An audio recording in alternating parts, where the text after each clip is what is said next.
Welcome back everyone.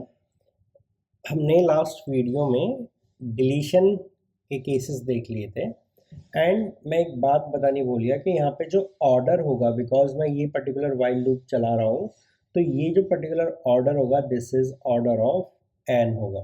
ठीक है, order of n होगा। एंड इसके बाद में जब मुझे अपनी पर्टिकुलर लोकेशन से पहले वाले नोड पर जाके खड़ा हो जाऊंगा मैं, उसके बाद में तो मैं अपना ऑपरेशन कर ही पाता हूँ। ठीक है, तो इसी टाइप की कुछ एप्लीकेशंस देख लेते हैं कि ओके लिंक लिस्ट को हम कहाँ कहाँ यूज़ कर सकते हैं। सो एप्लीकेशन ऑफ लिंक लिस्ट किस टाइप से हो सकती है, तो मैं एक ही एप्लीकेशन, दो एप्लीकेशन देखूंगा।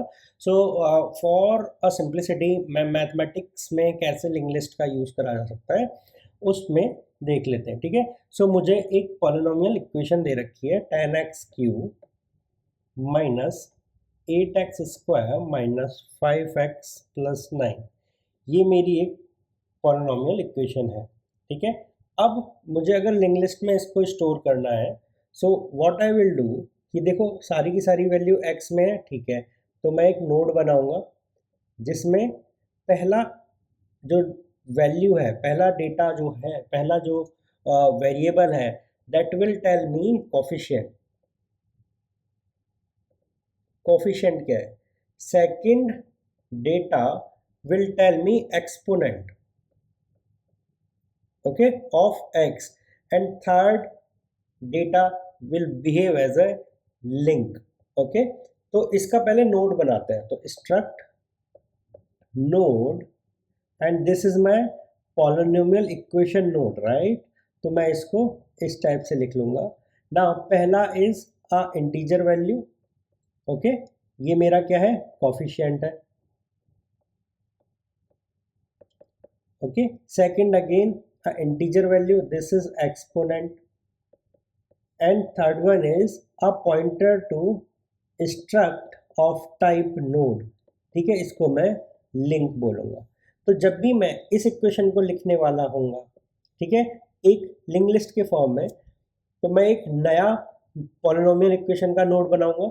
तो मैंने जैसे ही नोड बनाया, मुझे ये तीन फील्ड्स मिलेंगे उसमें। ठीक है, तो स्टार्ट यहाँ पे आएगा, मैं पहली वेरिएबल को देखूंगा, ठीक है, क्यू को, तो कोफिशिएंट क्या है? 10 है। एक्सपोनेंट क्या है? 3 है। मैं अगला नोड बनाऊंगा, मैं लिंक में ये अगले नोड की वैल्यू डाल दूंगा, -8 2। फिर अगले में मैं इस टाइप से करता हुआ -5 1, फिर coefficient is 1, power is 0 and value is 9, power is 0, and ये मेरा ग्राउंडेड नोड हो जाएगा यहाँ पे। ठीक है, तो ये पर्टिकुलर जो इक्वेशन है मेरी, ये लिंक लिस्ट के फॉर्म में मेरी सेव हो जाएगी और मैं इसको यूटिलाइज कर पाऊंगा। और बहुत ही आसान हो जाएगा मेरे को ये समझना कि ओके कौन सी चीज़ क्या है, अगर मुझे स्ट्रक्चर डेफिनेशन प्रोवाइडेड है तो this is one of the application of link list. Now अगर मुझे मल्टीपल वेरिएबल के साथ में दे रखा हो कोई इक्वेशन, फॉर एग्जांपल एक इक्वेशन ले लेते हैं, 4x² y² plus 7xy² plus 5। ये मैं एक इक्वेशन लेता हूँ, तो देखो यहाँ पे क्या है? पहला कोफिशिएंट, ओके, ये coefficient, second is exponent of x, third is exponent of y, and fourth one is a link. तो यहाँ पे जो स्ट्रक्ट होगा वो मेरा डिफरेंट हो जाएगा। तो मैं आपको एक टास्क दे रहा हूँ, आपके लिए ये टास्क है कि आप इस इक्वेशन के लिए अपनी नोटबुक और पेन निकालो। इस इक्वेशन के लिए आप एक लिंक लिस्ट प्रिपेयर करके देखो कि वो कैसी दिखेगी। टेक योर टाइम, मैं तब तक पॉज करो वीडियो, मैं तब तक यहाँ पे लिख लेता हूँ और उसको सॉल्व करके आपको बताता हूँ।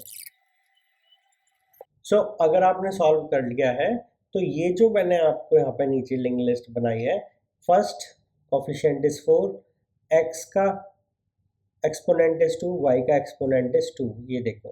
ठीक है, सेम नेक्स्ट नोड पे गए, this is my next node, coefficient is 7, x का एक्सपोनेंट इज 1, वाई का exponent is 2, then linking to the next node which is this, यहाँ पे कोफिशिएंट मेरा 5 है एंड एक्स एंड वाई के जो मेरे एक्सपोनेंट है दैट इज 0, एंड लिंक मेरा ग्राउंडेड हो गया बिकॉज नेक्स्ट नोड मेरे पास में अवेलेबल ही नहीं है। तो this is how we will use linked list in mathematics. Okay, now singly linked list हमने पढ़ी। सो सिंगली लिंक्ड लिस्ट में इसलिए कह रहा हूँ कि मैं इसको एक ही साइड, एक ही डायरेक्शन में मूव कर पाता हूँ। उसके कुछ चैलेंजेस हमने देखे थे, राइट। तो मैं नेक्स्ट वीडियो में आपको disadvantages of singly linked list के ऊपर बात करने वाला हूँ, ठीक है। क्या डिसएडवांटेजेस हैं और उनसे हम कैसे सॉल्व कर सकते हैं और कैसे हम उसको और इम्प्रूव कर सकते हैं, उन सब चीज़ों के बारे में बात करेंगे।